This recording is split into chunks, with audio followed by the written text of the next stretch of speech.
Hello, my name is Eddie Tofpik. I'm Head of Technical Analysis and Senior Markets Analyst at ADM Investor Services International Limited. I'd like to offer you some foreign exchange charts. And the first chart I'd like to look at is the euro against the dollar. Okay, if we look at this, it's a seventh bullish white soldier yesterday and still further continuation of the move up and away from the diamond bottom. Yesterday's action was a second consecutive close over the 38.2% Fibonacci line for the big March move at 111.65.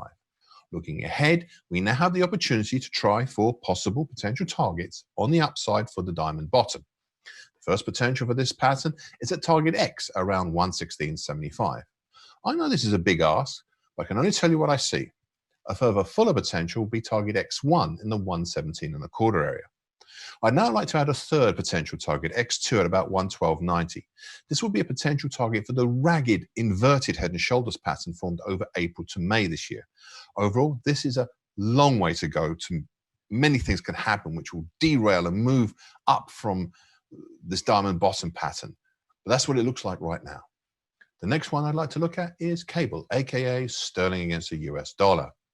A fifth bullish white soldier here yesterday, and a continued exploitation of the recent move up and close over the broken March to date downtrend. That's currently at 122.70. The latest rise was based on the former uptrend of the old March to May ascending triangle, currently at 125.11, and capped, unsurprisingly, by the medium moving average, which is currently at 125.57. Yesterday, the market punched up through this declining medium moving average and closed over it.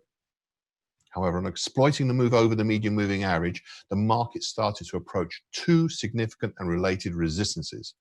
The flat top of the old ascending triangle at 126.46, and then its partner, the long moving average currently at 126.79. This caused an aversion towards the close yesterday and a follow-on lower today, down to the uptrend of the ascending triangle right now. The next chart I'd like to look at is euro against sterling. A bullish white soldier yesterday, as despite earlier penetrating the big 50% Fibonacci line for 2020 at 88.89, there were no closes below it. So the market has started to move back up, today included.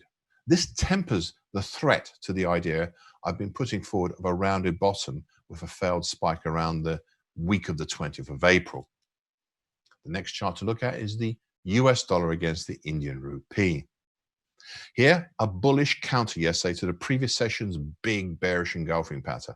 It was hardly surprising, as I had mentioned over the last few days, that much like the action 3 weeks ago, we'd seen a reversion back up again.